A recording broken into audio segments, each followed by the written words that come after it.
와우! 달슨의 라이브! 제 뒤에 있는 기록지 한번 같이 보실까요? 유럽 챔피언스리그 16강 1차전 기록지고요. 독일의 뮌헨글라드바흐하고 잉글랜드의 맨시티의 우에파 공식 기록지입니다. 여기서 맨시티의 등번호 27번의 선수의 포지셔닝을 한번 좀 눈여겨봐 주실래요? 27번은 주앙 칸셀로입니다.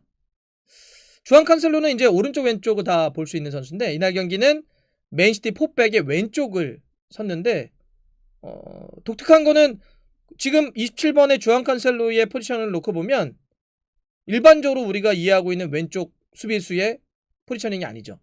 오히려 16번의 로드리 옆에 중앙 미드필더처럼 서 있는 걸 알 수가 있습니다. 이 공식 기록지는 우리가 뭐 4-2-3-1이건 4-3-3-1이건 섰을 때 실제 경기에서는 움직임이 좀 다를 수 있잖아요. 포지셔닝이. 그걸 평균치 내서 이 선수가 어느 위치에서 가장 많이 뛰었다라고 하는 걸 보여주는 건데, 27번의 주앙 칸셀로는 확실히 측면 쪽보다는 중앙 미드필더 쪽으로 붙어서 많이 뛴 거를 알 수가 있습니다. 독특하죠. 기억해 주시고요. 자, 그리고 이제 요 다음은 이날 경기 주앙 칸셀로의 히트맵입니다. 어느 위치에서 뛰었는지를 이미지화한 건데요. 자, 히트맵을 좀 보더라도 어때요? 왼쪽 수비보다는 왼쪽 공격 혹은 중앙 미드필더, 그래서 중앙과 측면을 이렇게 오가는 메잘라, 이런 역할로 더 많이 뛴 걸 알 수가 있죠. 그러니까 거의 뭐 미드필더 움직임이에요, 이 정도면. 이걸 수비수의 측면 수비수의 움직임이라고 보기가 어려운 칸셀로의 움직임이죠. 자, 이렇게 놓고 보더라도 확실히 칸셀로가 이날 경기는 아주 독특하게 움직였다. 일반적으로 우리가 이해하고 있는 풀백의 움직임은 아니었다, 이렇게 알 수가 있습니다. 실제 칸셀로는 이날 맨시티가 넣은 2골 모두 만들었는데, 그 만드는 과정을 놓고 보면 그때도 풀백이 아니라 거의 미드필더 위치에서 2골을 다 만들었습니다. 27분에 이제 맨시티의 선제골이자 결승골인데, 칸셀로가 어시스트하고 베실바가 골을 넣었는데, 이때도 위치를 보면 원래 이제 크로스로 골을 도왔거든요. 그럼 일반적으로 이제 그 풀백이 쭉 오버랩 쳐가지고 크로스 올려가지고 뭐 헤딩을 한다든지 이런 건데, 칸셀로는 안으로 접고 들어와서 미드필더에서 박스로 붙여서 베실바의 헤딩을 도왔단 말이에요. 이때도 보면 측면이 아니라 미드필더 쪽으로 올라서 거기서 붙이는 플레이였어요. 65분에 칸셀로가 이번에도 이제 기점이 됩니다. 이번에는 왼쪽 측면에 있다가 이렇게 쭉 반대로 전환해서 그 볼이 베실바에 연결돼서 세컨볼 떨어진 걸 제주스가 넣으면서 두 번째 골 2대0 이렇게 이제 승리를 이끌어게 되는 건데, 이때도 보면 칸셀로가 완전히 왼쪽 터치라인에 붙어 있는 것이 아니라 안쪽으로 또 접고 들어와 있는 위치였어요. 그래서 거의 미드필더 위치에서 붙였고 그게 세컨볼 떨어지면서 골이 된 겁니다. 그러니까 칸셀로의 아까 히트맵이라든지 기록지 혹은 지금 이 두 번의 골 장면에서 위치를 보더라도 칸셀로는 미드필더처럼 뛰었다, 이렇게 볼 수가 있죠. 정말 독특해요. 그리고 칸셀로가 올 시즌 이러한 플레이로 정말 최고다, 킹셀로다, 우리 균도안과 더불어서 정말 맨시티의 폭발적인 흐름의 최고 선수 중에 한 명으로 좀 꼽히고 있는데, 칸셀로는 사실 이번 경기뿐만 아니라 올 시즌 전체적으로 이런 움직임을 많이 가져왔어요. 칸셀로는 왼쪽 풀백, 오른쪽 풀백, 좌우를 다 볼 수 있는데, 뭐 상대에 따라서 전략적으로 혹은 어떤 빈자리가 생길 때마다 오가기도 했었고, 완벽하게 어떤 이 자기 감독의 지시를 소화하면서 이때도 측면 쪽에 머물기보다는 안쪽으로 접고 들어와서 미드필더처럼 뛰었다는 걸 알 수가 있습니다. 자, 그러면 이제 제가 이제 궁금한 건 이런 거잖아요. 왜요? 왜 풀백을 이렇게 미드필더처럼 쓰나요? 이유가 뭐예요? 그래서 잘했다는 건 알겠는데, 그래서 칸셀로가 킹셀로 된 걸도 알겠는데 왜 그런 거예요? 자, 이유는 크게 두 가지예요. 칸셀로 측면 풀백을 이렇게 쓰는 이유는 미드필더처럼, 첫 번째는 공격적 이유입니다. 이날 경기로만 한번 설명해 드려볼게요. 뮌헨글라드바흐는 3백과 4백을 다 쓸 수 있는 팀입니다. 이제 이날 경기 같은 경우는 상대가 맨시티고, 맨시티가 어마어마한 연승 행진을 가고 있기 때문에 라인을 내리고 싸웠죠.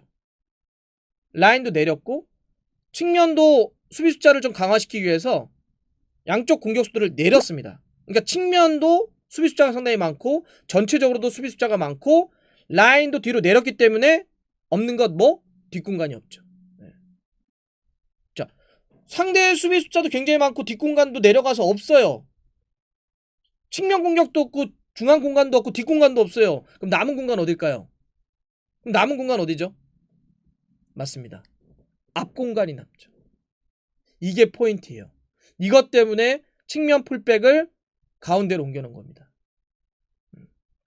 저희가 이제 막 그 축구 중계를 하거나 전술 설명할 때 상대 뒷공간을 공략해야 됩니다. 뭐 뒷공간을 파고 들어가야 됩니다. 이런 얘기 많이 하는데 항상 뒷공간이 있는 게 아니죠. 많은 사람들이 뒷공간 얘기한다는 거는 그러면 그거를 대비하는 수비 쪽 입장에서도 뒷공간을 안 내주기 위한 플레이를 하잖아요. 무리뉴 감독이 다 수비 라인을 내려버리면 수비 라인이 내렸는데 뒷공간이 어디 있어요? 없죠. 미넨글라드바흐도 맨시티가 공격이 좋으니까 라인을 내렸다. 그럼 뒷공간이 없어요. 그런데다가 측면도 공간이 없어요. 그러면 이럴 때는 어딜 풀어야 되느냐? 바로 앞공간을 풀어야 됩니다. 저희가 이제 축구 얘기할 때 자꾸 뒷공간을 얘기하지만 축구 경기장은 어차피 똑같아요. 경기장의 크기는 똑같은 상태에서 상대가 뒷공간을 안 주기 위해서 내리면 결국 앞공간이 열려요. 그 앞공간을 공략하기 위해서 없는 측면과 뒷공간을 노리는 것이 아니라 앞공간, 즉 미드필더 쪽의 숫자 싸움을 하기 위해서 풀백을 가운데로 옮겨놓은 겁니다. 이렇게 칸셀로를 미드필더처럼 쓴 두 번째 이유는 수비적 이유입니다. 아니 상대는 그럼 이게 뭐 맨시티가 강하다고 해서 다 내려가서 그냥 90분 내내 수비만 하고 끝낼 수는 없잖아요. 수비하다가 공격도 해야 되잖아요. 바로 역습, 속공, 카운터 전략을 써야 됩니다. 미넨글라드바흐는 미드필더 6번의 크라머를 기점으로 한 카운터가 좋은 팀이에요. 실제 이날 경기의 기록을 보더라도 점유율이 맨시티가 61, 미넨글라드바흐가 39입니다. 거의 한 6대4 정도. 슈팅도 맨시티가 9개, 미넨글라드바흐가 3개였단 말이에요. 확실히 미넨글라드바흐는 밀렸고 밀린 상태. 하지만 여기서 홈 경기의 개념으로, 물론 이 경기는 부다페스트에서 치러졌지만 홈의 개념이기 때문에 미넨글라드바흐도 2차전 생각하면 여기서 뭔가 골을 넣어야 된단 말이에요. 그래서 역습을 가져가려고 그 전략을 짜고 나왔는데 이거를 막기 위해서 칸셀로를 또 미드필더로 갖다 놓은 겁니다. 무슨 얘기냐? 자, 여러분들 상대가 카운터를 칠 때는 카운터를 확 쳐서 최대한 빠른 시간 안에 접근해서 빠르게 골을 넣으려고 하는 거잖아요. 그러면 우리가 선과 선을 연결할 때 사이드로 이렇게 돌아가는 게 빠릅니까? 가운데로 가로질러가지고 그냥 슈팅 때리는 게 빠릅니까? 당연히 가운데로 질러가지고 때려버리는 게 빠르죠. 그게 카운터, 다이렉트 플레이. 최단 시간에 터치와 최단 시간에 거리를 이동을 해서 슈팅을 때려버리는. 그러니 상대는 카운터 칠 때 사이드로 도는 것이 아니라, 그렇지 않아. 일반적으로 누가 사이드로 이렇게 돌아서 카운터를 칩니까? 그냥 가운데를 쳐버리지. 그러면 그걸 막아야 되네. 카운터를 그렇게 상대가 칠 거라고 하는 걸 예상을 하고 있는 시티는 상대가 이렇게 역습을 칠 때 풀백이 그냥 측면에만 있다면 저 친구 가운데로 돌파해 들어가네 이렇게 지켜볼 수밖에 없잖아요. 그런데 만약에 이것처럼 칸셀로를 가운데를 갖다 놔. 그러면 가운데서 작업을 하다가도 그게 끊어져요. 그러면 미넨글라드바흐가 역습 칠 거 아니에요. 그러면 칸셀로가 미드필더 위치에 있기 때문에 올 때 그거를 막아서거나 혹은 파울로 끊어낼 수 있습니다. 그래서 저렇게 풀백을 가운데로 갖다 놓을 때는, 수비할 때는 태티컬 파울, 전술적 파울이라고 하는 얘기를 하잖아요. 상대 역습을 끊어내는 선수로서의 역할, 그걸 풀백에게 준다. 상대 카운터는 측면에 아니라 중앙에서 이루어지기 때문에 풀백 수비를 가운데로 옮겨놓는다. 실제로 다시 한번 공식 기록자 한번 보시죠. 그러면 27번의 주안 칸셀로, 16번의 로드리가 저렇게 미드필더 쪽에 있고, 이 선수들에게는 공격 가담도 하지만 저 위치에서 주로 움직이면서 상대가 카운터 칠 때 차단하고, 대신에 앞쪽에는 5명의 선수들을 놔서 카운터는 우리가 막을 테니까 공격은 계속 주도해. 이렇게 되는 거죠. 근데 만약에 저 27번의 주안 칸셀로가 사이드로 빠져 있어요. 그러면 상대가 역습을 칠 때 16번 로드리 한 명 남잖아요. 그럼 저 공격수 5명은 큰일 납니다. 공격에 5명이 있는데 차단시켜줄 선수가 없어? 너무나 큰 위기에 빠질 수밖에 없죠.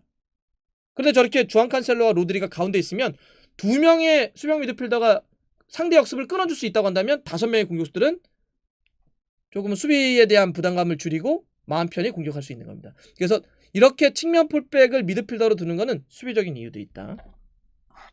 자, 이러다 보니까 이날 경기 이런 과르디올라 감독의 전략적, 전술적 포지셔닝 역할을 칸셀로가 너무 소화를 잘했어요. 네, 정말 최고였습니다. 뭐 2골 다 만들었죠.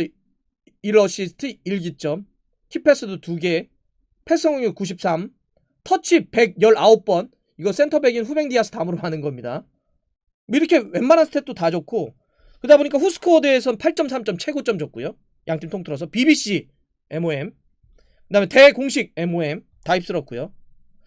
근데 이렇게 이걸 소화해내는 칸셀로도 정말 대단하지만 펩도, 과르디올라 감독도 진짜 대단한 감독 같아요. 뭔가 이렇게 흐름과 상대, 상황에 따라서 와, 선수를 활용하는 게 좀 놀라울 때가 있습니다. 뭐 다비드 실바 팀 떠나고 김덕배 몸 안 좋으니까 균도안에게 하프스페이스 공략 주거나 이래가지고 균신 만들어버리고, 예. 뭐 제주스하고 아구에로 뭐 여러가지 때문에 안 좋다고 하니까 뭐 제로톱 써가지고 완전 또 깨버리고, 뭐 진첸코나 맨디가 살짝 안 좋을 때는 또 이렇게 풀백에, 예, 칸셀로 넣어가지고 완전히 또 무너뜨려버리고. 진짜 대단합니다. 자, 이러니까 맨시티가 지금 공식 경기 19경기 무패 행진. 놀랍죠? 그 다음에 24경기 올 시즌 무실점 모든 데 합쳐서. 이건 이미 지난 시즌 클린시트를 넘어선 거예요. 굉장히 대회도 많이 남았는데. 원정에서 12연승. 이거는 잉글랜드 지금 신기록입니다. 이 정도 흐름을 놓고 보자면 또 과르디올라 감독의 이런 전술적인 능력, 또 이걸 소화해내는 칸셀로라든지 균도안이라든지 선수들의 능력을 놓고 보자면, 와, 맨시티가 뭔가 사고 칠 수 있는 시즌 아닐까요? 지금 프리미어리그에서도 승점 10점 차 1위, 우승도 굉장히 유력해지는 흐름이고, 리그컵 결승, FA컵도 좀 올라가 있고, 챔스가 사실 굉장한 그 맨시티 입장에서는 절절한 염원인데, 그동안 4강이 최고잖아요. 챔스에서는 2015-16 시즌 때. 야, 이걸 넘어서가지고 사상 최초의 우승도 좀 노리고 있는데, 흐름은 진짜 좋네요. 물론 변수가 굉장히 많아서 지켜는 봐야 되겠지만, 맨시티 대단한 흐름입니다. 칸셀로 진짜 잘하는데요. 대박이에요. 균도안과 함께.